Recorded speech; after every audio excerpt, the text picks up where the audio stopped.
हाँ छात्रों, आप ध्यान दीजिए। आज हम बोर्ड परीक्षा 2026 हिंदी के महत्वपूर्ण पाठ एवं टॉपिक के बारे में बताएंगे कि आपके बोर्ड परीक्षा में इंटर के छात्रों के लिए है, कला वर्ग के छात्र अर्थात आर्ट साइड के बच्चों के लिए बनाया जा रहा है। पहला है गद्य साहित्य का इतिहास।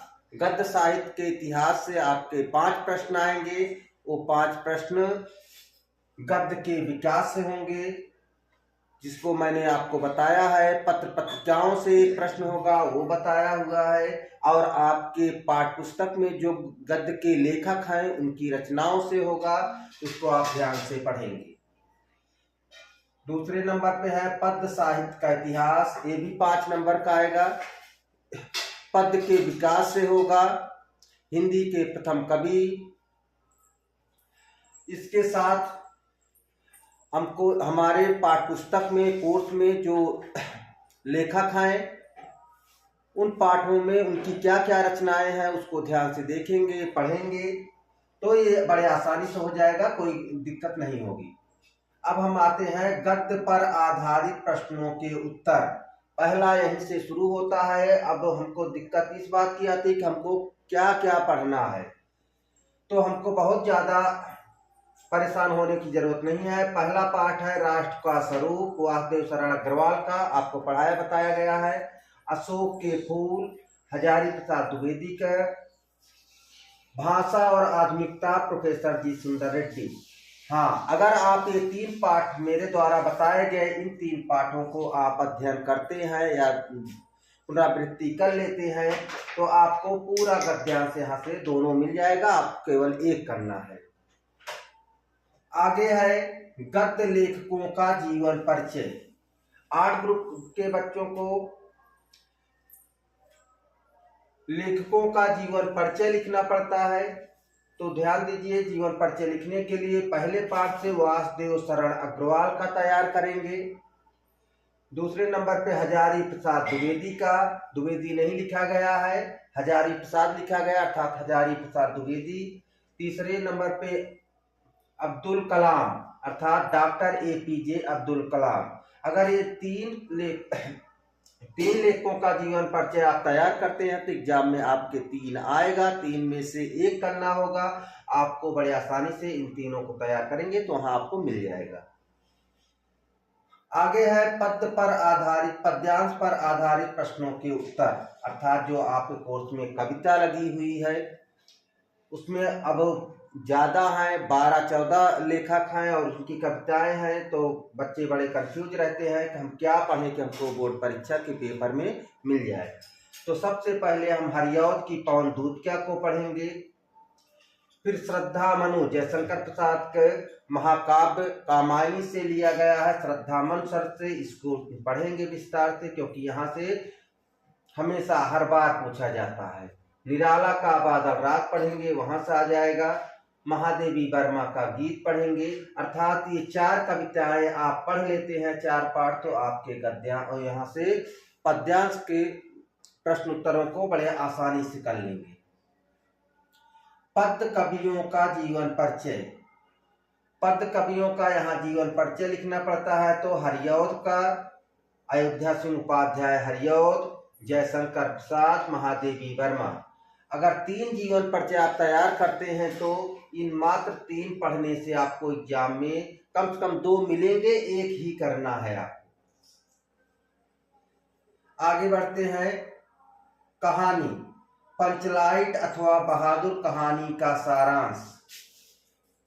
हमारे यहाँ 5-6 कहानियां कोर्स में हैं, लेकिन हमको कंफ्यूज नहीं होना, केवल 2 कहानियां, बहुत ज्यादा से ज्यादा 3 कहानियों को अगर रिवाइज कर लेंगे, बार बार पढ़ेंगे तो उसका सारांश आप याद कर लीजिए, पंचलाइट और बहादुर कहानी का।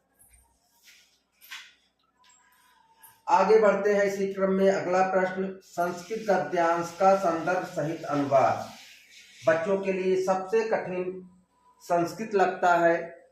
आर्ट के ग्रुप या साइंस ग्रुप के कोई भी बच्चे हों तो उनको लगता है कि कौन सा हम पाठ पढ़ लें कि बड़े आसानी से कर लें, तो आप पाठ पढ़ लीजिए संस्कृत भाषा महत्तम, जो बार बार इस पाठ से प्रत्येक वर्ष पूछा जाता है। इस पाठ को ध्यान से देखिए और इसको बार बार इसके अनुवाद को याद कीजिए। दूसरा जातक कथा, तीसरा महामना मालविया। अगर ये 3 पाठ आप पढ़ते हैं तो 2 ऑप्शन में रहेगा अथवा करके, तो आपको बड़े आसानी से इन 3 पाठों से मिल जाएगा। श्लोक का संदर्भ सहित अनुवाद।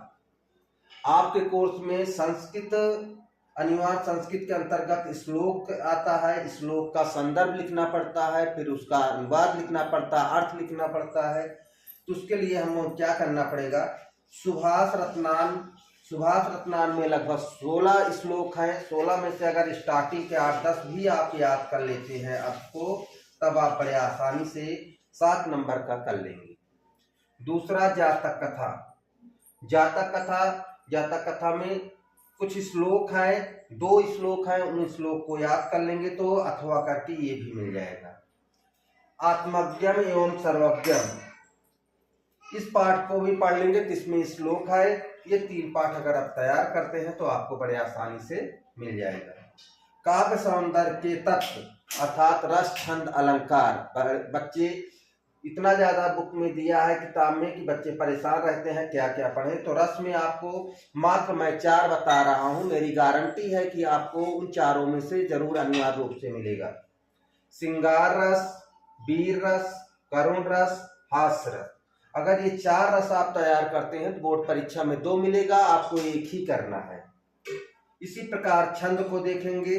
छंद में दोहा, चौपाई, सोरठा, रोला, 4 को परिभाषा और उदाहरण एग्जाम में आपको चाहे रस हो, चाहे छंद हो या अलंकार हो, परिभाषा याद करना पड़ेगा और उदाहरण भी लिखना पड़ेगा आपको। छंद में मात्रा भी आपको गिनना है। आपको ये 4 छंद हैं, दोहा, चौपाई, सोरठा, रोला। अलंकार के अंतर्गत अलंकार का थोड़ा पाठक्रम ज्यादा है, ज्यादा अलंकार दिए गए हैं, इसलिए आप ध्यान दीजिएगा। मैं तीन अर्था के 3 शब्द अलंकार के बता रहे हैं, क्योंकि दोनों मिला के आता है तो कभी कुछ पूछ लेता है, तो इसलिए ध्यान दीजिए। उपमा, रूपक, उपेक्षा, 3 आपको अर्थालंकार के परिभाषा उदाहरण याद करना है और शब्द के अनुप्रास, यमक, श्लेष, ये 3 तैयार कर लेते हैं तो आप अलंकार कुल मिला के 6 हैं। 6 में से आपको 2 पूछा जाएगा, 1 ही लिखना है। तो परिभाषा उदाहरण इसको याद कर लेंगे, बड़े आसानी से कर सकते हैं। अभी हम आपको आगे फिर बता रहे हैं, बस 1 मिनट। आगे उसी क्रम में हम देखते हैं 11 नंबर पे है संस्कृत व्याकरण। ये संस्कृत व्याकरण जो बच्चा अच्छे से तैयार करेगा वही सबसे ज्यादा नंबर पाएगा। ध्यान से देखेंगे, आपको पढ़ाया भी गया है ऑनलाइन के माध्यम से, मैं आपको पढ़ाऊंगा भी पूरे व्याकरण को फिर से, क्योंकि ये व्याकरण जो दिए गए हैं नंबर 1 पे संधि है। संधि में हमें क्या क्या पढ़ना है, तो दीर्घ संधि, गुण संधि, यण संधि, अयाध संधि अर्थात स्वर संधि के ये 4 भेद हमको अनिवार्य रूप से पढ़ लेना है, क्योंकि 3 नंबर की संधि आएगी, इसलिए संधि को ध्यान से पढ़ना है। अगला है समास।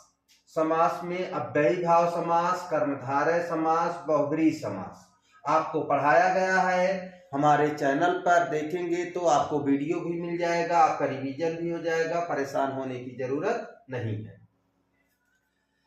अब सबसे जो समस्या कठिन बनती है शब्द रूप। शब्द रूप कैसे याद करें, तो आपको ये भी ट्रिक हम बताएंगे, आसान तरीके से कैसे याद करेंगे, लेकिन आप अभी पढ़ते रहिए। आत्मन का, राजन का, जगत का, अगर ये 3 आप तैयार कर लेते हैं तो अनिवार्य रूप से आपके परीक्षा में आपको यहाँ से मिल जाएगा। धातु रूप, धातु रूप में अस्था धात, पिब धात, इसके सभी प्रकारों को, सभी लकारों को अच्छे से 2 ही है, इसको अभी पढ़ लीजिए, समय है, नहीं तो बाद में इसको याद नहीं कर पाएंगे आप। प्रत्यय, प्रत्यय को ध्यान देंगे, प्रत्यय हमारे कोर्स में है। कत्वा, अनीय, अनीय, अनियर और त्वा अर्थात 3 अनीय अनियर एक ही होता है, कत्वा, अनीय और त्वा।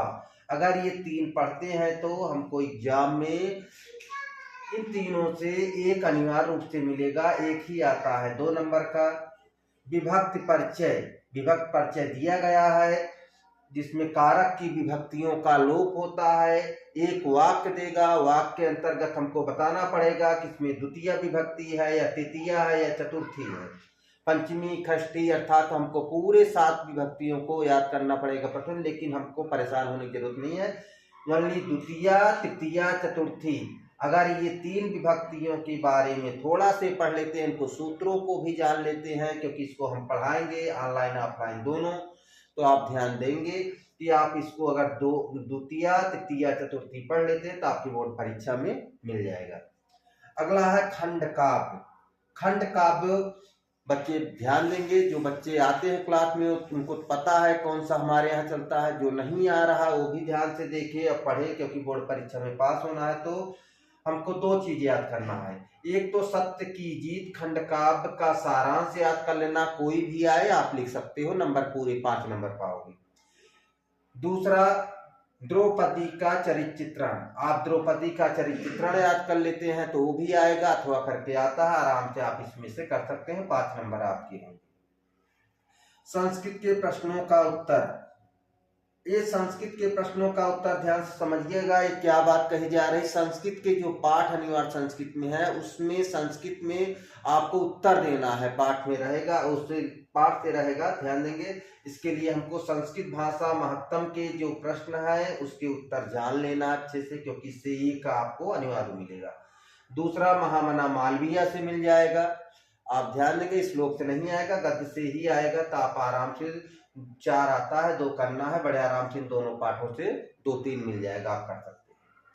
हिंदी का संस्कृत में अनुवाद, अर्थात हिंदी दिया रहेगा, संस्कृत में हमको उसको अनुवाद करना है। इसके लिए समस्या होती है बच्चों को, इतनी बड़ी समस्या नहीं है। इसके लिए हमें करना क्या है, विभक्ति परिचय में जो दिया गया है, विभक्ति परिचय